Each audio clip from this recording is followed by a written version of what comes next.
Nesse mês nós estamos falando sobre família, sobre viver em família. Como é que é mesmo o tema do mês? Alguém lembra?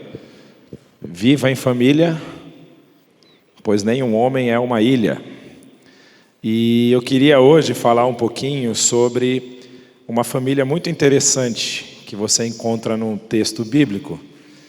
E todos os exemplos, eles são aproveitáveis, sejam exemplos bons, sejam exemplos ruins, não é? Você pode, de um exemplo ruim, tirar lições, e de um exemplo bom você pode segui-lo. E hoje nós vamos ver um caso muito interessante de uma família, de um milagre que Jesus realiza. E aí aparece essa família no meio desse milagre. Muitas vezes a gente nem presta atenção que essa família está lá. E a gente vai tirar algumas lições importantes do que aquela família viveu. Eu acho que está com problema no PowerPoint. Não tem problema, eu lembro mais ou menos o que eu ia falar. Deixa eu abrir o texto aqui. Então, o texto que nós vamos analisar hoje é no capítulo 9 do Evangelho de João. E é a história da cura de um cego de nascença. Olha que beleza, entrou até o texto aí. Ser família, mesmo que entrando numa fria. Muitas vezes a gente acha que ser família é legal só quando as coisas vão bem. Aí quando a coisa começa a degringolar, você não tem nada a ver com isso não. Essa é a decisão dele. Logo no início na verdade não no início, antes do povo entrar na terra, Moisés deu uma repetição da lei. É um livro que está lá no Pentateuco, na Torá, chamado Deuteronômio. Deuteronômio são duas palavras gregas, deutero, que vem dois, segundo, e nômios, que é lei. Então é a segunda leitura da lei. É a segunda vez em que Moisés lê a lei para o povo e ele relembra alguns pontos importantes dessa lei. E ele fala lá o que é considerado o verso mais comum para o povo judeu, tanto nessa época como até nos dias atuais. Hoje, quando você vai em Israel, você ganha pulseirinha com esse texto, Deuteronômio 6, verso 4. Esse se tornou meio que um mantra não é uma palavra boa, tipo um talismã, essa era a palavra. Tipo um talismã para o povo. Então, quando tem alguma coisa de perigo, alguma coisa de medo, principalmente em Israel, que está em guerra, tem muita batalha acontecendo, eles lembram desse verso, Shema Israel, ouve, ó Israel, o Senhor nosso Deus é o único Senhor. E esse texto está estampado em vários lugares, inclusive no aeroporto, se eu não me engano, Ben Gurion, quando você chega lá, tem esse texto estampado lá nas suas paredes. Por que é importante esse texto? Porque esse texto vai trazer um contraste. Lembra que Moisés tira o povo do Egito, caminha com o povo por vários meses e anos, na verdade são 40 anos, até que aquela geração viesse a morrer. E quando ele vai entrar na terra de novo, ele chama o povo para poder fazer essa segunda leitura. E ele está lembrando o povo, olha, lá vocês tinham muitos deuses. Lá eles diziam que o sol era um deus, a lua era um deus. Eu já expliquei para vocês que não é isso, e eu quero que vocês lembrem. O Senhor, o nosso Deus, é um Deus único. Não tem deuses, só tem um Deus. E Ele é quem controla todas as coisas. Essa mensagem precisa estar gravada nos seus corações. E aí ele dá a recomendação. Ame o Senhor, o seu Deus, de todo o seu coração, de toda a sua alma, de todas as suas forças. Que estas palavras que hoje lhe ordeno estejam em seu coração. Ensine-as com persistência. Não é simplesmente, já falei, está tudo bem, não. Com persistência a seus filhos. Converse sobre elas quando estiver sentado em casa, quando estiver andando pelo caminho, quando se deitar e quando se levantar. Amarre-as como um sinal nos braços e prenda-as na testa. Escreva-as nos batentes das suas portas de sua casa e em seus portões. E isso aqui, o povo judeu, até os dias de hoje, segue muito bem. Você está vendo aí um oficial, um soldado, na verdade soldado não, ele é um ele tem uma patente mais alta, eu não me lembro exatamente. E esse rapaz, ele esteve num campo de batalha e acabou sendo alvejado e sobreviveu. E aí ele foi lá agradecer no Muro das Lamentações. E quando ele vai no muro, ele leva uma faixa nos braços com uma caixinha aqui na altura do coração e uma no meio da testa, entre as suas vistas. E ele está executando exatamente o que esse mandamento diz. Para ele está cumprindo o que Moisés falou. Coloque-as nos seus braços e na testa, para que isso se torne memorial diante de você, que o Senhor, o seu Deus, é o único Senhor. E o que nós vamos ver hoje do milagre que Jesus realiza, tem muito a ver com isso aqui. Porque você vai perceber na história que nós vamos ver, que a pessoa que recebeu esse milagre, ela passou por isso. Ela passou por essa experiência, não a experiência do rapaz aqui do exército, ela passou pela experiência de receber a instrução dos seus pais. Então vamos dar uma olhada lá, o que diz João capítulo 9. Ao passar Jesus viu um cego de nascença, seus discípulos lhe perguntaram: mestre, quem pecou? Este homem ou seus pais? Quem é o culpado dessa situação que esse jovem está passando, para que ele nascesse cego? E aí eu faço uma pausa para você perceber. Olha como é que é a pergunta dos discípulos. A pergunta dos discípulos não é assim: mestre, teve alguma coisa que aconteceu para que ele nascesse cego? A pergunta já é: quem pecou? E isso demonstra uma questão cultural que era comum naquela época. Uma pessoa que nascesse com alguma deformidade, seja ela física, seja ela algum outro tipo de problema, muitos problemas talvez até mentais, neurológicos, ela era considerada, vamos dizer assim, pecadora e maldita debaixo de Deus, diante de Deus. Ela estava sofrendo aquilo porque alguém fez alguma besteira. E aí a pergunta deles reflete o pensamento que era comum, inclusive entre os fariseus. Se essa pessoa está aqui e ela é cega e é de nascença, alguém fez alguma coisa. E aí Jesus responde para mostrar para eles que isso não era verdade. Muitas vezes a gente acha que algumas coisas que acontecem nas nossas famílias são resultado de um pecado que o meu bisavô, tataravô, sei lá quem cometeu, e eu estou sofrendo as consequências. Pode ser que um erro que ele cometeu lá tenha consequências reais, físicas. Por exemplo, ele se envolveu lá com uma dívida gigante e você está pagando a dívida até hoje. Mas isso não significa que é uma mão de Deus te punindo, não tem nada a ver. E Jesus vai falar isso, nem seus pais pecaram, nem ele nem seus pais pecaram, mas isso aconteceu para que a obra de Deus se manifestasse na vida dele. Enquanto é dia, precisamos realizar a obra daquele que me enviou. A noite se aproxima quando ninguém pode trabalhar. Enquanto eu estou no mundo, sou a luz do mundo. Jesus ele está aqui fazendo um reforço de uma discussão que está no capítulo anterior. No capítulo 8, se depois você quiser em casa, você pode ler desde o capítulo 8 até o capítulo 11. É um trecho muito interessante dessa passagem de Jesus por essa região aí. Ele está em Jerusalém nesse momento. Jesus está discutindo com os fariseus quem ele é. E os fariseus dizem: você é endemoniado, você é um samaritano, você é inimigo do povo de Israel. E Jesus está falando: não, eu sou enviado de Deus para salvar o seu povo.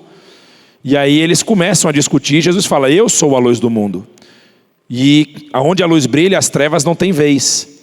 E o final da conversa, Jesus começa a questioná-los e fala assim: vocês estão dizendo que são filhos de Abraão, mas se vocês fossem realmente filhos de Abraão, vocês estariam fazendo as obras que Abraão fez. E ao contrário disso, vocês estão tentando me matar. E vocês estão tentando me matar porque vocês não acreditam que eu sou o Filho de Deus, que foi enviado para salvar vocês. E aí eles falaram: como assim você está dizendo que você conhece Abraão, você já conhecia Abraão antes mesmo de Abraão nascer? Aí ele falou: antes que Abraão viesse a nascer, eu já era. Tipo, ele utilizando a mesma frase que Deus utilizou para Moisés, quando Moisés pergunta: quem é você? Ele fala: diga ao povo que eu sou. Jesus utiliza a mesma linha de pensamento. E aí, pelo fato dele se comparar a Deus, os fariseus pegam pedras e querem atirar em Jesus. Jesus foge. Jesus não é alvejado naquele momento. E aqui, Jesus está dando essa explicação. Eu sou a luz do mundo, enquanto eu estou aqui, nós podemos fazer, porque enquanto é dia, nós podemos realizar essa obra. Nós podemos transformar a vida das pessoas. E quando ele fala a noite se aproxima, ele está querendo dizer, vai chegar o fim dos tempos, onde não tem mais como mudar a situação de ninguém. Então aproveitem enquanto é dia. Tendo dito isso, cuspiu no chão, misturou terra com saliva e aplicou-a aos olhos do homem. Então disse-lhe, vá no tanque de Siloé lavar-se, que significa enviado. O homem foi, o homem lavou-se e o homem voltou vendo. Aqui já mostra uma característica muito interessante desse jovem. Ele obedeceu. Ele poderia ter falado, que história é essa? O cara bota lama na minha cara, que quer que eu vá lavar o rosto agora? Ele teve que ter algum tipo de fé ali, de que a situação dele poderia ser mudada. E aí ele vai lá, obedece o mandamento de Jesus e tem a sua vista restaurada. Só que a partir desse momento, Jesus vai dar um passeio, porque Jesus some da história. Jesus não aparece mais. Olha só o que acontece. Seus vizinhos e os que anteriormente o tinham visto mendigando perguntaram, não é este o mesmo homem que costumava ficar sentado mendigando? Alguns afirmavam que era ele. Outros diziam, não, apenas se parece com ele. Mas ele próprio insistia, dando testemunho de si mesmo. Não, eu era cego mesmo. Eu era aquele cego e agora eu estou enxergando. Aí perguntam, como foram abertos os seus olhos? Ele respondeu, o homem chamado Jesus misturou terra com saliva, colocou-a nos meus olhos e me disse que fosse lavar-me em Siloé. Fui, lavei-me e agora eu vejo. E eles lhe perguntaram, onde está esse homem? Não sei, disse ele. Jesus tinha sumido de cena. Jesus não estava lá para convalidar o milagre que ele tinha acabado de fazer. Mas agora a responsabilidade estava toda sobre o jovem. Ele estava sendo interrogado a respeito do que aconteceu com ele. E ele precisava dar respostas a respeito daquilo. Porque um milagre desse tamanho em Israel era algo extraordinário. Os judeus esperavam por sinais e maravilhas como essa, porque eles entendiam da lei e da Torá que o Messias faria essas coisas. Mas vocês vão perceber no texto que eles já tinham uma resposta a respeito de quem era Jesus. Eles não estavam tentando identificar se Jesus era o Cristo, porque para eles Jesus já era condenado na visão deles. E aí eles continuam, levaram aos fariseus o homem que fora cego. Era sábado, o dia em que Jesus havia misturado terra com saliva e aberto os olhos daquele homem. E essa informação é muito importante, porque no sábado, vocês lembram, é o Shabat. O Shabat, ninguém pode fazer trabalho nenhum. Tem uma discussão de Jesus quando ele faz uma cura no sábado e o pessoal fala, como você pode curar no sábado? Você não pode ser o enviado de Deus. Aí ele fala, mas se o seu jumento cair numa vala no sábado, você vai esperar até o outro dia para tirar ele? Ou você vai chegar lá e correr e tirar, porque ele é o seu ganha-pão? Mostrando a hipocrisia dos fariseus. E aí, então os fariseus também lhe perguntaram como ele recuperara a visão. O homem respondeu, ele colocou uma mistura de terra com saliva em meus olhos, eu me lavei e agora eu vejo. Segunda vez que ele responde a mesma coisa. Alguns dos fariseus disseram, esse homem não é de Deus, pois não guarda o sábado. Era mais importante para os fariseus obedecerem à lei, e não a lei mosaica, mas as leis e as regras que eles haviam criado, do que ver o milagre de Deus acontecendo. Ver o milagre de Deus abrindo os olhos daquele homem que estava cego há tanto tempo. Mas outros perguntavam, como pode um pecador fazer tais sinais milagrosos? Questionando Jesus nesse caso. Achando que Jesus era o pecador. Como pode um pecador fazer esses sinais milagrosos? E houve uma divisão entre eles. Tornaram, pois, a perguntar ao cego, que diz você a respeito dele? Foram os seus olhos que ele abriu. E aqui começa um interrogatório. E é importante você prestar atenção nas respostas que esse homem vai dar. Porque esse homem, ele era um cego que vivia mendigando. E é interessante quando nós fazemos uma transposição para os nossos tempos. Quantas vezes você entra numa num shopping, você entra num supermercado, você entra em algum lugar e tem alguma pessoa sentada à porta pedindo alguma coisa, e você não consegue ver nem a cor da camisa que a pessoa está sentada. Essas pessoas estão ao lado da sociedade, estão à margem. Nós não prestamos atenção nessas pessoas. E o caso desse cego não era diferente. Agora ele estava chamando toda a atenção e todo esse alvoroço porque havia acontecido um sinal muito forte, um sinal que eles não podiam negar. Eu acho que ele era aquele rapaz ali que ficava sentado, mas agora ele está vendo como é que pode isso, como é que esse milagre aconteceu em Israel. E aí, os judeus perguntaram para ele, foram os seus olhos que ele abriu, e ele responde: para mim, ele é um profeta. Ele ainda não havia entendido 100% o que tinha acontecido com ele, quem era Jesus, mas ele sabia pelas escrituras que os profetas também faziam sinais desse tipo.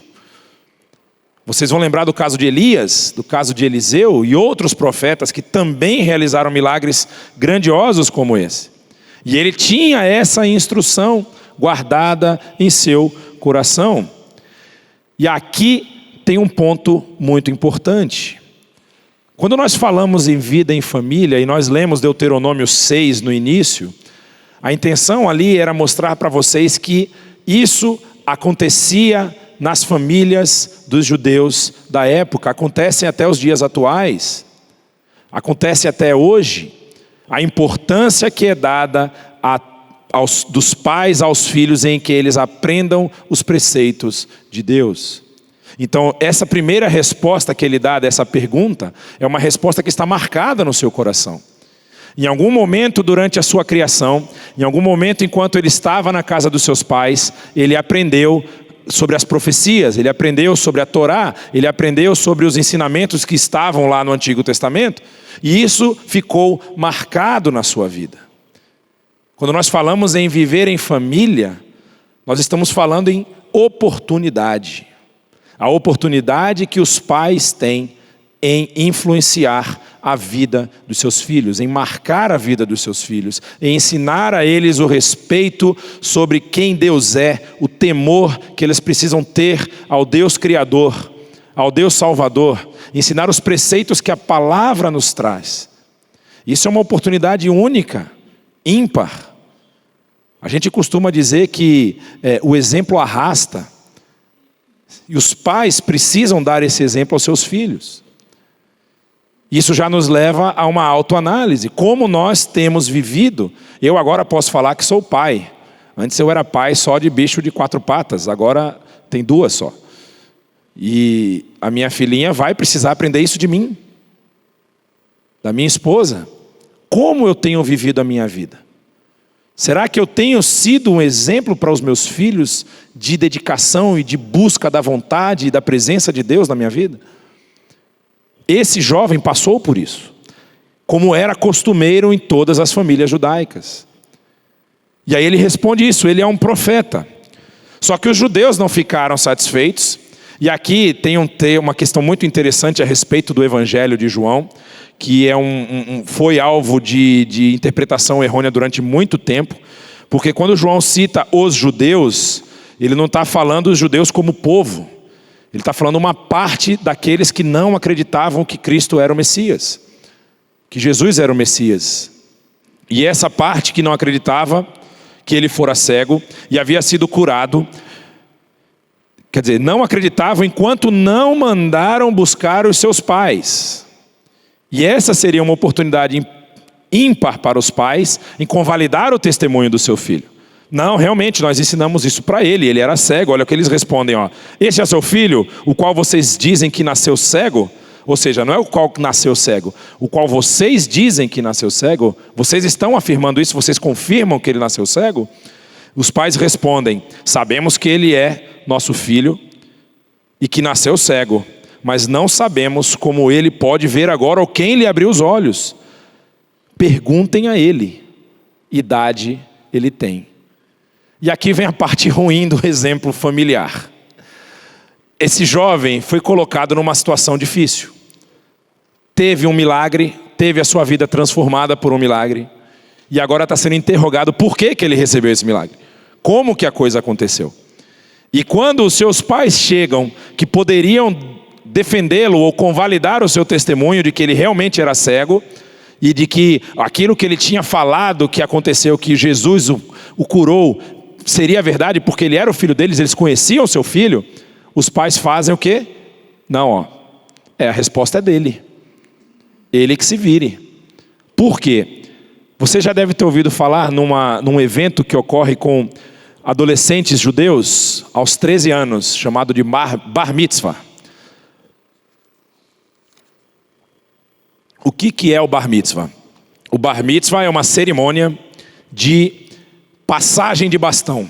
Vamos deixar desse jeito. É uma cerimônia que acontece quando o pai está dizendo: o meu filho foi ensinado nas doutrinas da lei mosaica e agora ele é responsável por sua espiritualidade. Até aquele momento, a responsabilidade de ensinar a espiritualidade ao filho caía sobre os pais. Especificamente no caso do homem, para o pai. Era a responsabilidade do homem ensinar ao seu filho a espiritualidade, os conceitos e os preceitos de Deus, os preceitos divinos. A partir dos 13 anos, agora ele tem que continuar aprendendo por sua conta, por sua própria conta. E aqui nesse caso, quando acontece isso, provavelmente já é um jovem um pouco mais de idade. Então os pais não querem se colocar numa posição de risco. Olha como diz o texto: ele tem idade, falará por si mesmo. Seus pais disseram isso porque tinham medo dos judeus, pois estes já haviam decidido que, se alguém confessasse que Jesus era o Cristo, seria expulso da sinagoga. Foi por isso que os seus pais disseram: idade ele tem, perguntem a ele. Talvez você se pergunte hoje: mas o que tem ser expulso da sinagoga? Qual a grande coisa você não poder ir numa sinagoga? Vai na outra, né? Tem 15 igrejas, se você é expulso dessa igreja, vai na próxima ali. Nesse caso aqui, você está numa sociedade que a lei e a religião estão interligadas. A autoridade religiosa também é autoridade legal. A única coisa que os judeus não podiam fazer nessa época, e no caso de Jesus isso fica muito evidente, eles não podiam tirar a vida de alguém. Os romanos não permitiam isso. Se eles condenassem alguém à morte, eles tinham que pedir autorização para o chefe romano, no caso foi Pôncio Pilatos quem autorizou, para que pudessem executar aquele que eles tinham condenado. Mas aqui, ser expulso da sinagoga significava ser excomungado. Significava que você não tinha mais vez na sociedade onde você estava inserido. E quando os pais desse jovem foram colocados nessa situação, eles falaram: poxa, eu vou perder o meu ganha-pão, eu vou perder a minha atividade, eu vou perder os meus amigos. É melhor que ele responda por si só. É melhor que ele dê o seu próprio testemunho. Ele tem idade para isso. E não quiseram se comprometer com a situação do seu próprio filho. Bonito, né? Já fez isso pelo seu filho? Você pode acabar fazendo, né? Quantas vezes a gente tem situações na nossa família em que os nossos parentes, filhos, irmãos, primos, você ouve falar, tomam decisões que você não concorda, que você que está lendo, está tentando entender os preceitos de Deus, você fala: pô, mas o que ele está fazendo a Bíblia condena, né? E aí você fala: mas é problema dele. Quem mandou ele tomar essa decisão? Nós temos uma oportunidade aqui de ouro para aprender, que nós devemos sempre zelar pelos nossos familiares. E esses pais se defendem dessa possibilidade com medo de que algo viesse a acontecer com eles. Aí pela segunda vez os fariseus chamam o homem que fora cego e lhe disseram: para a glória de Deus. Eles agora já estão apelando, né? Ele chega assim: olha, se você falar, quem está te condenando é Deus, não somos nós. Para a glória de Deus, diga a verdade. Nós sabemos que esse homem é pecador. Vocês percebem como Jesus já estava condenado? Eles não estão buscando informações a respeito de se Jesus é o Messias ou não. Eles estão querendo desmerecer o testemunho daquele cego que diz que Jesus o curou. Porque eles já condenaram Jesus. Eles já sabem o que eles vão fazer com Jesus. Eles não aceitam o discurso de que Jesus possa ser o Messias. Jesus já está condenado. Nós sabemos que ele é pecador. E ele respondeu: olha, eu não sei se ele é pecador ou não. Uma coisa eu sei: eu era cego e eu agora vejo. Contra isso eles não tinham argumento. Eles não podiam dizer que a pessoa não tinha sido curada. Eles não podiam dizer que o cego estava mentindo há esses anos todos, porque vários deram testemunho de que ele realmente era cego. Então lhe perguntaram mais uma vez: o que ele fez a você? Como abriu os seus olhos? E aqui é uma tática de interrogatório. Você pergunta a mesma coisa várias vezes, para ver se a pessoa se é pega em contradição. E se ele se contradissesse em algum momento, eles falam: tá vendo, você é mentiroso, você não sabe o que você está falando. Você tinha dito isso e agora você está falando aquilo. E aí o jovem percebe isso. Ele percebe e diz: eu já disse e vocês não me deram ouvidos. Por que querem ouvir outra vez? Acaso vocês também querem ser discípulos dele? E joga para cima dos fariseus a pergunta. E os fariseus dão um salto de 10 metros. Então eles o insultaram e disseram: discípulo dele é você.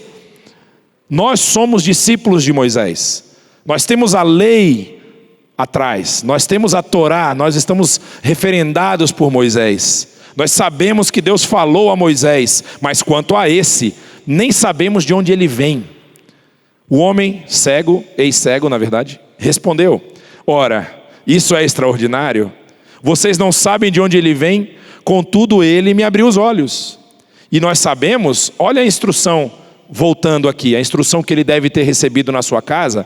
Nós sabemos que Deus não ouve pecadores, mas ouve o homem que o teme e pratica a sua vontade. O homem que teme a Deus e pratica a sua vontade tem um termo no hebraico que é muito famoso, chama tzadik.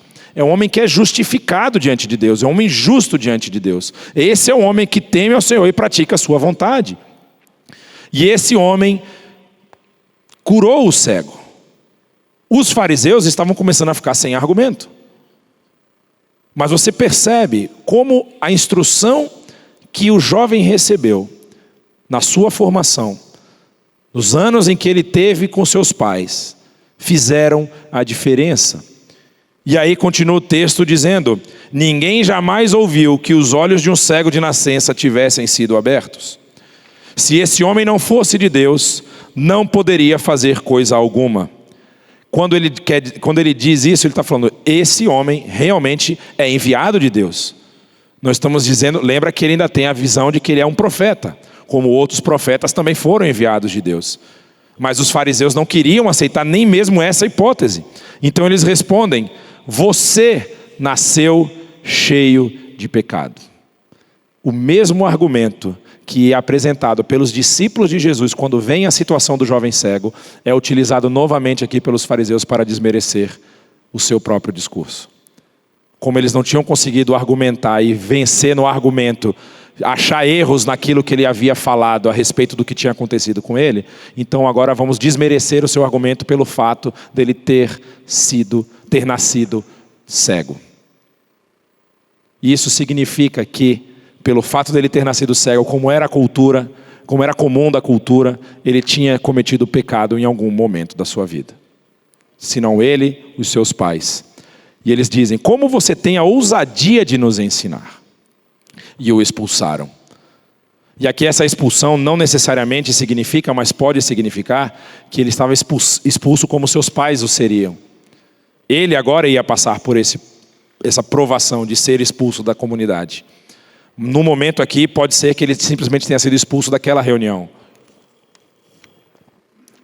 Mas isso mostra que as respostas que esse jovem tinha guardado, pelas instruções que ele recebeu, o defenderam a tal ponto dele não ser pego em contradição. E aí, Jesus volta para a história. Jesus aparece de novo. Jesus ouviu que o homem que o haviam expulsado, e ao encontrá-lo disse: você crê no Filho do Homem? Perguntou o homem: quem é ele, Senhor, para que eu nele creia? Disse Jesus: você já o tem visto, é aquele que está falando com você. Então o homem disse: Senhor, eu creio, e o adorou. Disse Jesus: eu vim a este mundo para julgamento, a fim de que os cegos vejam e que os que veem se tornem cegos. Aqui acontece o segundo milagre, que é o milagre da salvação. A oportunidade que você tem e que eu tenho de ensinar os nossos filhos os preceitos de Deus podem ter como resultado a salvação deles no futuro. Provérbios vai dizer: ensina o teu filho no caminho que ele deve andar. Na verdade não fala ensina o teu filho, né? Ensina a criança no caminho em que ela deve andar. E quando ela envelhecer, não se desviará do caminho. O que nós vemos aqui é exatamente isso. Um jovem que já deveria ter passado por várias provações na sua vida, por ser cego, por estar mendigando, por estar na rua, agora teve todo esse seu ensinamento basilar, recebido na casa dos seus pais, tendo o efeito da sua salvação. E você pode ser a ferramenta pela qual Deus quer transformar a vida dos seus filhos.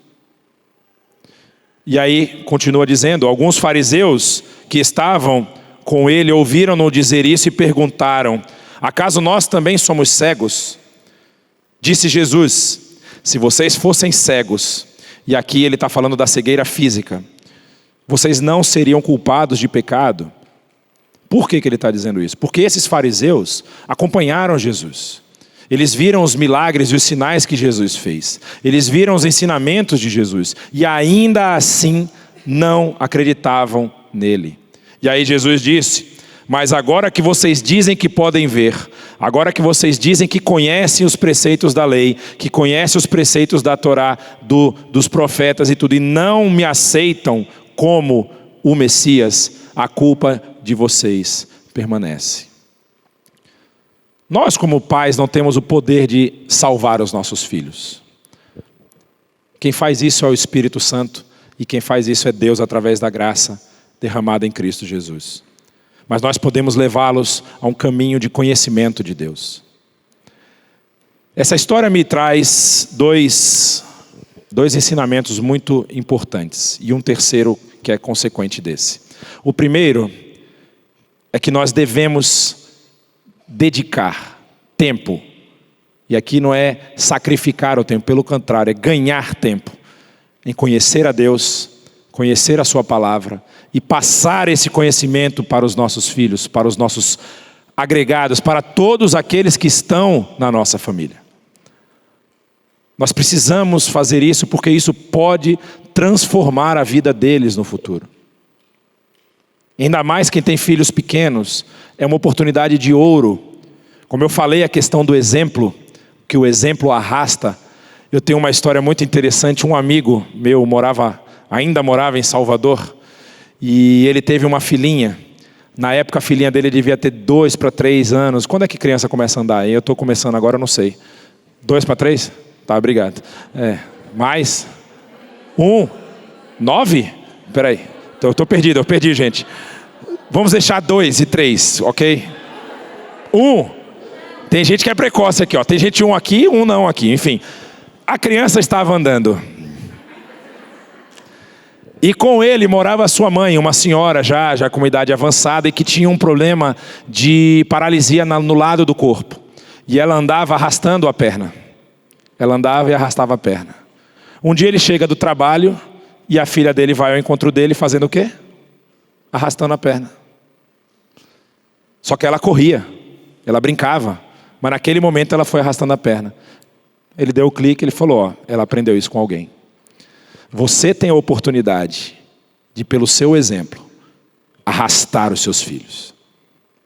Não perca essa oportunidade.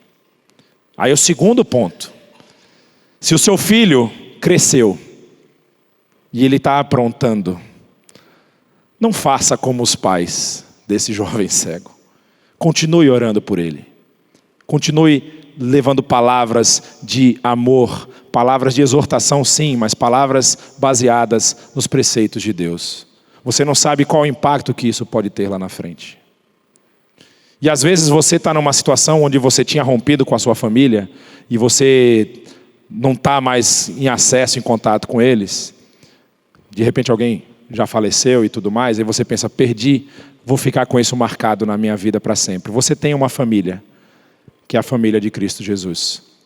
Que essa família possa ser influência na sua vida, e que você também possa influenciar ela, através do seu testemunho, através das suas experiências de fé, e através do conhecimento que você possui a respeito dos preceitos de Deus. Se inscreva no nosso canal no YouTube, siga a gente no Instagram e no Facebook e fique por dentro de tudo que está acontecendo.